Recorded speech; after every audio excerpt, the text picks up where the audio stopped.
Lorsque vous arrivez au thème de l'étape numéro 10, votre site web est fonctionnel, le site web corporatif est fonctionnel, la partie boutique de votre site web est également pleinement fonctionnelle. Vous avez importé les produits, vous les avez ajustés, ils sont optimisés, vous avez fait l'assurance qualité, vos différents tests, tout est OK. Votre site web est prêt, les produits sont prêts, fantastique, félicitations. Cependant, votre site web a beau être prêt, si personne n'est au courant de ces produits, ça ne sert à rien. C'est pour ça que je dis souvent à mes étudiants ou encore à ceux pour qui je fais de la consultation que le site web, ce n'est qu'un outil. Alors, les gens voient des vidéos, ils veulent absolument avoir un site web sous Shopify, avec les dernières extensions payantes parce que il faut dépenser, avoir les produits de qualité pour avoir une boutique de qualité. C'est vrai. Si vous avez le budget, ne vous limitez surtout pas. Achetez les bonnes plateformes, les produits de qualité, les extensions, les thèmes de qualité, mais ça reste des outils. Si votre processus n'est pas bon, ça ne sert à rien. Si vous n'êtes pas connu, ça ne sert à rien. Si vos produits ne rejoignent pas vos utilisateurs, ça ne sert à rien. Si vous avez des produits pour des utilisateurs que vous ne connaissez pas, ça ne sert à rien. C'est pour ça que dans la 11e étape, il est important de mettre l'accent sur la promotion, de mettre votre site sur la toile. Alors, lorsque nous, dans nos cours qui sont sur Sokawakata ou Udemy, et concernant le dropshipping, nous présentons la possibilité de créer un site web de dropshipping gratuitement lorsqu'on met de côté hébergement, nom de domaine et certificat SSL.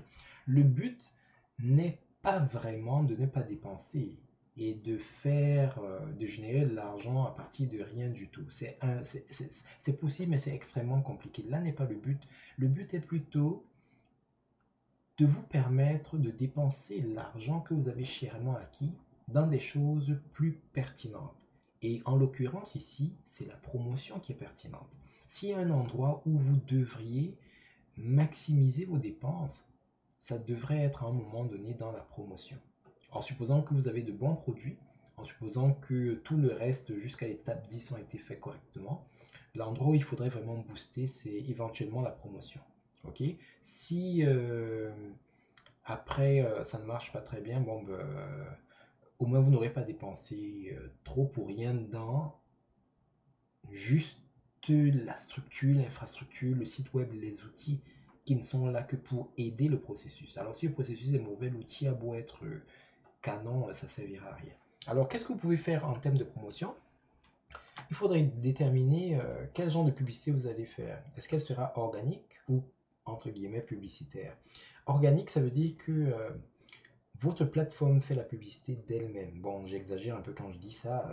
En fait, vous optimisez vos textes, vos images, votre site web et par le jeu du bouche à oreille numérique, les moteurs de recherche vont promouvoir votre contenu. Si vous avez les bons mots-clés sur les bons produits et que quelqu'un les recherche sur un moteur de recherche comme Google, Alta Vista, non je blague, Alta Vista n'existe plus, Bing et tout le reste là, vos produits ont de fortes chances d'apparaître. Parce que c'est comme ça, les gens ne connaissent pas tous les milliards de sites web qui existent. Je me rappelle quand je grandissais avec Internet, je ne peux pas prétendre qu'à l'époque je connaissais tous les sites web, mais on les connaissait la plupart par cœur, ces sites web-là, par cœur. Aujourd'hui, en dehors de Google et des principaux sites web et de sokawakata.com bien sûr, les autres sites web je ne les connais pas par cœur. Je vais sur un moteur de recherche, je tape ma requête, et puis ce qui apparaît, je clique dessus et puis j'atterris sur le site web.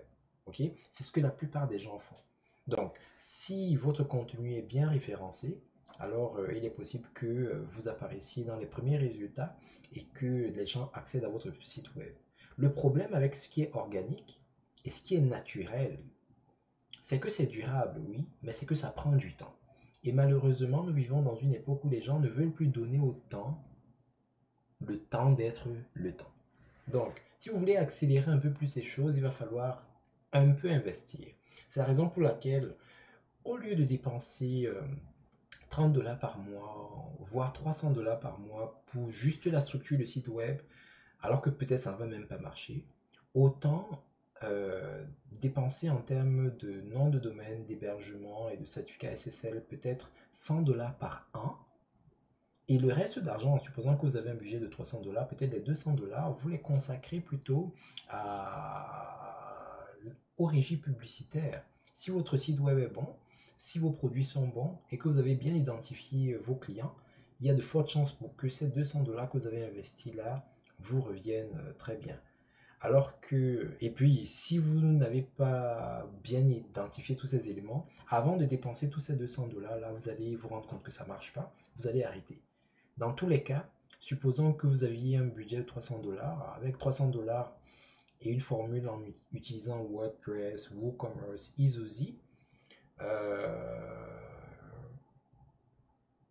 vous êtes plus rentable que si vous dépensez 300 $ avec Shopify par mois.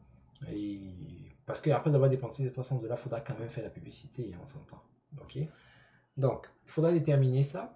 Je vous conseille de tout faire pour avoir déjà un développement organique qui va prendre son temps, se consolider avec le temps, le blog, entre autres, mais également un peu d'argent pour des régies publicitaires. Autre chose, oups, désolé pour ce bruit. C'est ma tablette qui est en admiration devant les conseils que je vous donne. Bon, bref. Autre chose, il faut être capable d'identifier vos clients. Très important. Moi, je vous dirais même, on l'a mis ici au niveau de la promotion, mais en vérité, ça devrait, c'est une question de philosophie, mais ça devrait faire partie des premières étapes, peut-être même l'étape. Après avoir compris le principe du dropshipping, la prochaine étape devrait être d'identifier le client. Beaucoup de gens cherchent des produits et puis après avoir trouvé le produit, ils cherchent des clients qui vont aimer ce produit-là. Ça devrait être l'inverse, c'est-à-dire vous essayez de comprendre des gens, vous essayez de comprendre leurs problèmes, leurs besoins et après vous cherchez les produits qui vont satisfaire ces besoins-là. Bon, mais je sais pas, ça a l'air d'être trop compliqué parfois à comprendre, donc la plupart des gens font l'inverse. Dans tous les cas, une fois que vous avez trouvé vos produits, vous avez votre boutique et tout, il faut être capable d'identifier au plus près possible vos clients. Ça, c'est un processus très compliqué parce que la nature humaine est complexe. Et c'est la raison pour laquelle, si vous réussissez avec votre première boutique directement, avoir de bonnes ventes et tout, félicitations. Vous n'êtes peut-être pas un vendeur, vous êtes peut-être plus un psychologue qu'autre chose. Ok. Et c'est pour ça que notre plan, notre solution, c'est de vous permettre d'expérimenter. Parce que si vous ne dépensez que peut-être en nom de domaine et hébergement 30 $ par an, ça vous donne l'opportunité d'essayer des tas de choses. Alors la première boutique pourrait ne pas marcher, mais vous aurez appris des choses. Vous allez créer éventuellement une deuxième boutique, éventuellement une troisième boutique. Vous allez peut-être échouer sur les 3 boutiques, mais l'expérience que vous allez acquérir après avoir géré 3-4 boutiques, elle est sans pareil. Il y a des chances pour que à partir de la 4e, 5e boutique, vous compreniez mieux les gens, vous compreniez mieux leurs besoins, que vous sachiez mieux identifier les produits et que vous ayez une boutique qui marche beaucoup mieux à partir de la peut-être 5e, 6e étape, etc. Or, à la 6e étape, vous serez à 6 x 3, 18 à 180 $ environ de dépenser, au lieu de dépenser 30 $ par mois juste pour un seul domaine sur Shopify uniquement par exemple. Ok, bref, je n'ai rien contre Shopify. Je suis là dans ce cours pour les personnes qui ont de vraies difficultés financières et qui voudraient malgré tout se lancer dans les affaires. Le message reste le même, c'est possible. Très bien, donc c'est important d'identifier vos clients et les outils publicitaires peuvent vous aider à le faire un peu plus.